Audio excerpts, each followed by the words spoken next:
अस्सलाम वालेकुम नाजरीन, मैं हूं शाहिद मेतला और आप मेरा डिजिटल चैनल देख रहे हैं। परवेज़ ऋषि साहब की इंतहाई नाजेबा वीडियो रिलीज़ हो गई है। असली है या नकली, इस पर बात करेंगे और बहुत सारे सवालात उठाए हुए हैं। ये वीडियो अगर असली है फिर भी, और अगर नकली है फिर भी, और कब ये वतीरा ख़त्म होगा कि हमारे यहाँ इस तरह की नाजेबा नंगी वीडियो सिर्फ किसी को बदनाम करने के लिए रिलीज़ होती रहेंगी। क्या कोई ऐसा आदमी, ऐसा साहिब इक़्तिदार, साहिब इख्तियार आदमी नोटिस भी लेगा और ये जो सिलसिला चल निकला है ये कहीं पर रुकेगा भी जाके? हमारे पास बहुत सारे सवालात हैं जो और बहुत सारे पॉइंट्स हैं, बहुत सारे निकात ऐसे हैं जिन पर हम बात करेंगे तो आपको वाज़े हो जाएगा कि ये वीडियो असली है या नकली है। और अगर असली है तो सियासतदानों को, जजेस को, या ऐसे तमाम लोग जो बाअसर हैं, जो डिसीजन मेकिंग में स्टेक होल्डर्स हैं, अगर उनके हवाले से इस तरह की वीडियोस मंजर आम पर आती हैं या कैसे वो मंजर आम पर आना रुक सकती हैं, क्या उनको ऐसा करना चाहिए? क्या उन सबको शाहराह दस्तूर पर नंगे बाजमात होकर मार्च करना चाहिए, वॉक करनी चाहिए? क्या ऐसा करना चाहिए? इस पर भी बात करेंगे। और फिर हम ये भी बात करेंगे कि मुस्तफ़ा नवाज़ खोखर से इस्तीफ़ा क्यों लिया गया है। बेसिकली ये एक ट्वीट ने ये तमाम सूरत हाल को ट्रिगर किया और इस लेवल पर ले गई कि उनको इस्तीफ़ा देना पड़ गया या पार्टी ने उनसे इस्तीफ़ा ले लिया। और अरशद शरीफ के केस के हवाले से जो अभी तक की पेशरफ्त है उस पर भी बात करेंगे। सबसे पहले जी परवेज़ रशीद साहब के हवाले से बात कर लेते हैं। देखिए, हम सबसे पहले उसको अज्यूम करते हैं, ज़्यादा चांसेस इस वीडियो के यही हैं कि ये बेसिकली जाली वीडियो, इसको एनालाइज कर लेते हैं। 3 मिनट से ज़्यादा की ये वीडियो है और 21वें-22वें सेकंड पर परवेज़ रशीद साहब उठ के खड़े हो जाते हैं। ठीक है, उस उठ के खड़े होने के बाद जब दोबारा बैठते हैं तो वो एक तरह से निकट होते हैं, अज्यूम कर लेते हैं कि वो परवेज़ रशीद साहब ही हैं, लेकिन उसके बाद उनका चेहरा नहीं दिखाया जाता। सवाल ये है कि उनका चेहरा क्यों नहीं दिखाया गया उस 22-23 सेकंड के बाद जब वो नीचे बैठते हैं। अच्छा, जब वो पहले 20-21 सेकंड सोफे पे बैठे होते हैं तो उस वक्त भी उनके दोनों कान गायब हैं। दो ये कहा जा रहा है कि जी उनके कान जो हैं वैसे ही चिपके हुए हैं और उनके कान नज़र नहीं आते हैं, लेकिन वीडियो में आप देखेंगे कि पूरी वीडियो में उनके कान नहीं नज़र आते। 20-21 सेकंड तक उनको दिखाया गया है और उसके बाद जब वो उठ के बैठते हैं तो उसके बाद एक उनके उज़्वे मखसूसा पर ज़्यादा कैमरे ने फोकस किया हुआ है और मुसलसल उसी को दिखाया हुआ है। एक सवाल तो ये है कि उनके कान नहीं नज़र आ रहे हैं। दूसरा सवाल ये है कि जब वो नेकेड है, अज्यूमिंगली कि वो परवेज़ रशीद साहब ही हैं, अगर वो नेकेड है तो उनका मुंह, जब वो नेकेड है तो उनका मुंह क्यों नहीं दिखाया गया? ये बड़ा अहम पर्टिनेंट सवाल है। अच्छा, फिर जो खातून है दूसरी साइड पर उसको भी नहीं दिखाया गया है और ये लग रहा है कि उनकी और जो परवेज़ रशीद साहब की वाली साइड है उस पर फ्रेमिंग का भी फ़र्क आ रहा है और उस खातून का चेहरा एक तरह से छुपाने की कोशिश की गई है। अच्छा, ये तो अहम सवाल हैं जाली होने के हवाले से। अच्छा, अगर इसके अलावा जो सवाल अगर असली होने के हवाले से भी हम उठाएंगे और फिर एक और भी लॉजिक की भी बात की जा सकती है कि जो वज़ीर होता है साहिब इख्तियार होता है और साहिब सरवत होता है, वज़ीर हो के बहुत इंसान ताकतवर हो जाता है तो उसको इस तरह की झक मारने की ज़रूरत इसलिए नहीं होती कि उसके पास बहुत सारा एक तरह से कहा जा सकता है ख़वातीन का पूल मौजूद होता है जिसको वो अवेल कर सकता होता है किसी भी वक्त, तो उसको ये फ़ोन सेक्स करने की ज़रूरत नहीं होती। चूँकि अगर वो ओरिजिनल लाइक वो अगर रियल टाइम में प्लेयर हासिल कर सकता है और इतना साहिब इख्तियार है या साहिब सरवत है या साहिब माल है या उसके पास एक चीज़ की बहुतात है तो उसको इस तरह की झक मारने की ज़रूरत नहीं है। फ़ोन सेक्स नहीं कर सकता और उसमें इंडल्ज नहीं होता। और परवेज़ रशीद साहब इस तरह के आदमी 2-3 दफ़ा मिनिस्टर्स रहे हैं और वो एक ताकतवर पोजीशन पे हैं, वो आम लोगों से ज़्यादा आसानी के साथ इस चीज़ को अवेल कर सकते हैं। तो ये भी एक लॉजिक की बात है।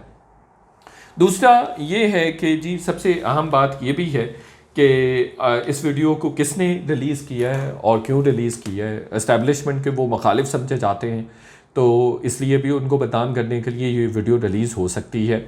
और इससे पहले हमने देखा था ज़ुबैर उमर साहब की वीडियो भी रिलीज़ हो गई थी। असली नकली में जाए बगैर हम ये कह सकते हैं कि ये सिलसिला रुकना चाहिए। आज़म सवाती की उनकी वाइफ के साथ वीडियो लीक हो गई है, ये कितना अनफॉर्चुनेट पार्ट है हमारी सियासत के एंड पे। मैं सबको मशवरा देना चाहता हूँ, सियासतदानों को भी और तमाम जजेस को भी, चूँकि ये दो ऐसे स्टेक होल्डर्स हैं रियासत के जिनकी वीडियोज़ आम तौर पर या रिलीज़ होती हैं या एक तरह से इनको वीडियो रिलीज़ होने के हवाले से प्रेशर डाला जाता है कि आपकी वीडियोस हमारे पास है। कुछ लोग हैं, कुछ ताकतवर लोग हैं, ताकतवर लॉबीज़ हैं जो ये वीडियो टैप भी करती हैं और उनके पास इनकी वीडियोस होती हैं। तो मेरा मशवरा तमाम सियासतदानों को, तमाम जजेस को ये है कि आप नंगे होकर बाजमात शाहराह दस्तूर पर मार्च करें, वॉक करें, ताकि ये जो ब्लैक मेलिंग है ये ख़त्म हो सके, ताकि आप इस ब्लैक मेलिंग से बच सके। और मैं तो ये भी कहूँगा कि हम पाकिस्तानियों को और किसी को लीड लेनी चाहिए। मैं ये कह रहा हूँ कि 1 घंटा, 1 दिन हमें कोई ऐसा मखसूस करना चाहिए और उन लोगों को सेलिब्रेट करना चाहिए जिनकी वीडियोस अभी हाल ही में रिलीज़ हुई हैं या जिनकी वीडियोस आज तक रिलीज़ हो चुकी हैं, जिनकी ऐसी नाजेबा वीडियोस रिलीज़ हो चुकी हैं, उनको हमें सेलिब्रेट करना चाहिए, उनको अप्रिशिएट करना चाहिए, ताकि ये कम से कम ये नॉर्मल हो सके। ये जो ब्लैकमेलिंग टैक्टिक है ये नॉर्मल हो सके, ये जो लोग ये काम करते हैं, घटिया काम करते हैं, ये ख़त्म हो सके सिलसिला। तो ये बड़ा अनफॉर्चुनेट है। हमारे जजेस को इसका नोटिस लेना चाहिए। सुप्रीम कोर्ट के चीफ जस्टिस हैं उमर अता बंदयाल साहब, उनको नोटिस लेना चाहिए, सोमोटो नोटिस लेना चाहिए कि ये जो घटिया सिलसिला शुरू हुआ है निजी जो वीडियोस रिलीज़ होने का, नाजेबा वीडियोस रिलीज़ होने का, ये कहीं थम सके, रुक सके। और मैं आपको बता रहा हूँ कि ये किसी जमात तक मखसूस नहीं रहेगा। मैंने पहले भी एक वीडियो में बताया था कि इमरान खान साहब की भी ऐसी वीडियोस मौजूद हैं। ये भी कहा जा रहा है कि जी मुस्लिम लीग नून की सबसे अहम खातून जो है उनकी भी वीडियोस मौजूद हैं। तो ये सिलसिला यहाँ पर रुकने वाला नहीं है, कुछ और भी वीडियोस आएंगी और जजेस की भी आ सकती हैं, मज़ीद सियासतदानों की भी आ सकती हैं। तो इसलिए सियासतदानों को भी मिल बैठ कर इस सिलसिले को बंद करने की कोशिश करनी चाहिए, इस सिलसिले को रोकने की कोशिश करनी चाहिए, ये ज़रूर करना चाहिए। अदरवाइज़ तमाम जो सियासतदान हैं उनको बाजमात नंगे होकर शहर इस्लामाबाद में, शहर इक़्तिदार में वॉक करनी चाहिए, ताकि ये जो है एक ही दफ़ा नंगे हो जाए और मज़ीद नंगे होने का डर ना रहे और आपको कोई ब्लैकमेल ना कर सके, कोई आपको धौंस ना दिखा सके, दबाव नम्बे ना ला सके।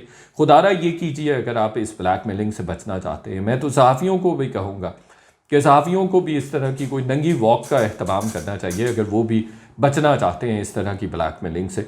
तो मुस्तफ़ा नवाज़ खोखर की तरफ अगर आया जाए तो उसमें एक और भी point before I take up Arshad Sharif से और मुस्तफ़ा नवाज़ टॉपिक। इस तरह की जो परवेज़ रेशी साहब की वीडियोस हैं, बहुत सारे लोग मेरे नोटिस में हैं जिनमें जर्नलिस्ट भी हैं और बहुत सारे लोग हैं जिनकी इस तरह की वीडियोस बनी हुई हैं और ये फेक वीडियोस बनती हैं। आपको एक नामालूम नंबर से कॉल आती है और आप जब गलती से फ़ोन उठा लेते हैं या इंटेंशनली फ़ोन उठाते हैं या आप चैट करने के बाद फ़ोन उठाते हैं, आपको कहा जाता है कि आप ये कॉल ले लीजिए और कॉल लेने से पहले आपको कहा जाता है कि वॉशरूम में जाएं, आपको कोई प्राइवेट कॉल करनी है। तो आपको ये भी कहा जाता है कि आप अनवेयर हो जाएं, आप ड्रेस अपना उतार दें और वॉशरूम में जाएं, या अगर रूम में आप अकेले हैं तो आप रूम में अकेले बैठ जाएं और आप अपने कपड़े उतार दें।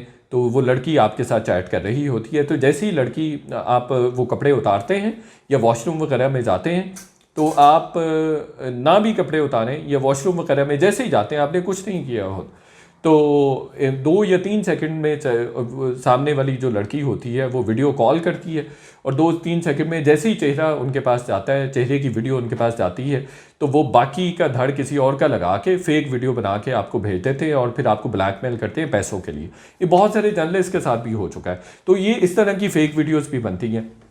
अच्छा, इसमें चांस होता है कि ओरिजिनल वीडियो भी बन जाए कि वो खातून आपको कॉल कर रही है, को गोरियां इस तरह के फ्रॉड कर रही हैं और उनके साथ पूरा गैंग मिला होता है। तो FIA के पास ऐसी हज़ारों दरख्वास्तें मौजूद हैं। मेरी FIA में बात हुई कुछ लोगों के साथ, तो वो कह रहे हैं हमारे तो पूरे लाइक इस तरह से है कि हमारी अपनी फैमिलीज़ में भी मर्दों के साथ ये हो रहा है और हुआ है।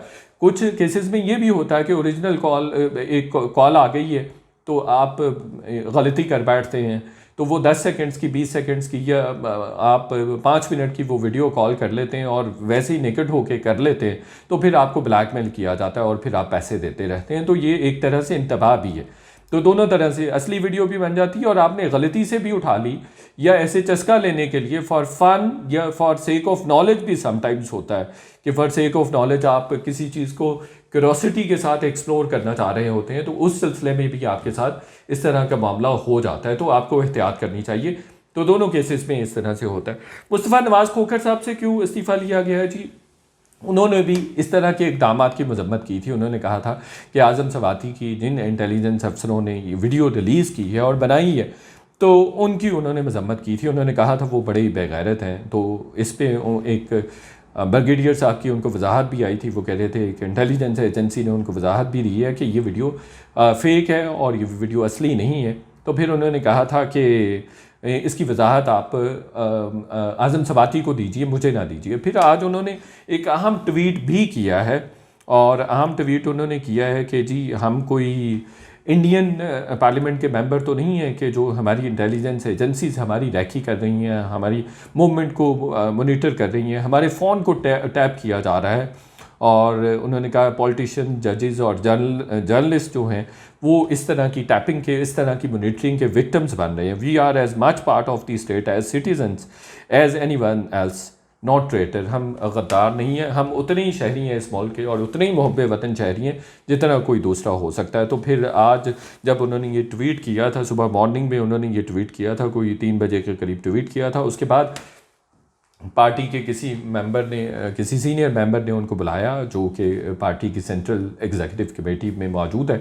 उसने उनको बुलाया और उनको कहा कि आप इस्तीफ़ा दे दें। और तो ये इस्तीफ़ा उनको असूलों की बुनियाद पर देना पड़ा है। और आज़म सवाती के साथ एक असूली मौक़िफ़ लेते हुए जो खड़े हुए हैं वो, और जो मजम्मत की है इंटेलिजेंस एजेंसीज़ की, या जिन भी लोगों ने आज़म सवाती की ये वीडियो रिकॉर्ड की है उनकी मजम्मत की है, तो उसकी पादाश में उसकी सज़ा उनको दी गई है। और जो उन्होंने सवाल उठाया कि इंटेलिजेंस एजेंसीज हमारी मॉनिटरिंग क्यों कर रही हैं, हमें क्यों ट्रैक डाउन कर रही हैं, और हमारी मूवमेंट्स को क्यों फॉलो किया जा रहा है, फ़ोन क्यों टैप किए जा रहे हैं, तो ये उनका बड़ा असूली और जायज़ मौक़िफ़ है। बिल्कुल ये इस तरह की मॉनिटरिंग नहीं होनी चाहिए, टैपिंग नहीं होनी चाहिए, रैकी नहीं होनी चाहिए, जर्नलिस्ट की भी नहीं होनी चाहिए, जजेस की भी नहीं होनी चाहिए, पॉलिटिशियंस की भी नहीं होनी चाहिए। तो उन्होंने अपना कद बहुत बढ़ा लिया है और उनका कद बहुत बढ़ गया हुआ है। ये पीपल्स पार्टी के लिए शर्म का मकाम है जो जमहूरी असूलों पर बहुत ज़्यादा शाबाशी समेटती है और खराज तहसीन लेती है हर जगह, हर प्लेटफॉर्म पे, और वो कहती है कि वो असूलों की पासदारी करती है और जमहूरियत के लिए उन्होंने कुर्बानी दी है।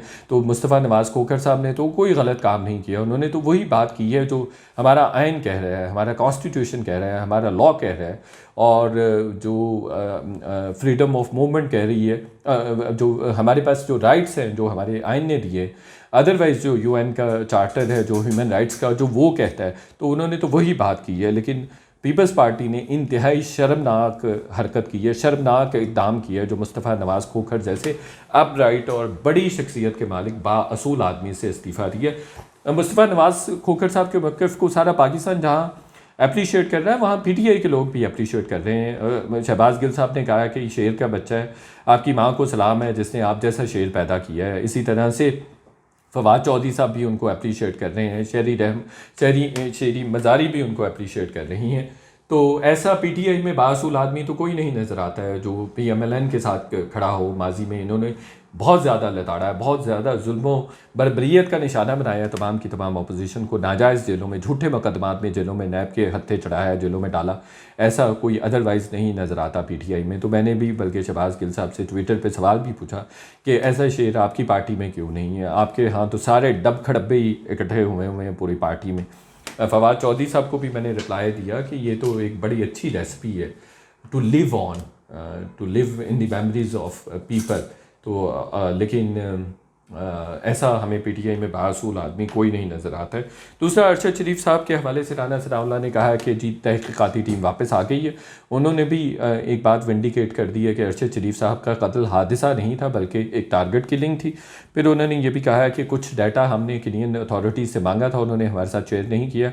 अब वज़ीर-ए-आज़म वापस आएंगे तो उनको दरख्वास्त करेंगे कि फ़ॉरेन ऑफिस में भी बात करें, फ़ॉरेन ऑफिस के लोग केनियन हुकूमत के साथ बात करें, और जो हमारे वज़ीर-ए-आज़म हैं शहबाज शरीफ साहब, वो केनियन प्रेसिडेंट से बात करेंगे और उनका कुछ डेटा लेंगे। उसके बाद जो है तहकीकात आगे बढ़ेंगी। वो कह रहे हैं हमें कोई एतराज़ नहीं है, जुडिशल कमीशन बनना चाहिए। अरशद शरीफ साहब की हलाकत के हवाले से, उनके कत्ल के हवाले से उन्होंने कहा है कि उनकी वालिदा का जो मुतालबा है उसको हम जायज़ करार देते हैं और उसको हम विंडिकेट करते हैं, वेट करते हैं और बिल्कुल बन जाए, हमें कोई एतराज़ नहीं है इस सिलसिले में। वैसे वज़ीर-ए-आज़म ने ख़त भी लिख दिया चीफ जस्टिस को कि अरशद शरीफ साहब की वालिदा जिस तरह का मुतालबा कर रही हैं और जिस तरह के कमीशन का मुतालबा कर रही हैं उस तरह से कमीशन बन जाना चाहिए। फिर उन्होंने कहा है कि खुर्रम और वक़ार को किसी तरह से भी बरीउल ज़िम्मा नहीं करार दिया जा सकता। उन्होंने कहा तहक़ीक़ाती टीम को दुबई भेजेंगे। वक़ार और खुर्रम के हवाले से भी राना सनाउल्लाह साहब ने काफ़ी सारे सवालात उठाए और ये बात उनकी सच है कि वक़ार और खुर्रम से जब तक मुकम्मल तफ्तीश नहीं होती तो पता नहीं चल सकेगा कि अरशद शरीफ साहब को किसने कत्ल किया। एक और भी अहम बात उन्होंने की है, उन्होंने कहा कि मारने वाले को ये पता था कि अरशद शरीफ साहब किस सीट पर बैठे हुए हैं। केनियन पुलिस के हवाले से भी उन्होंने सवालात उठाए हैं कि केनियन पुलिस इस तरह के काम करने में काफ़ी ज़्यादा तेज़ है, काफ़ी मशहूर है, काफ़ी बदनाम है और वो इसलिए भी डाटा शेयर करने से लहतो लाल से टाल मटोल से काम ले रही है। तो ये था जी आज का वीलॉग देखने का बहुत शुक्रिया। दोस्तों को भी शेयर करें ये वाला वीलॉग और चैनल को ज़रूर सब्सक्राइब कीजिए। Thank you.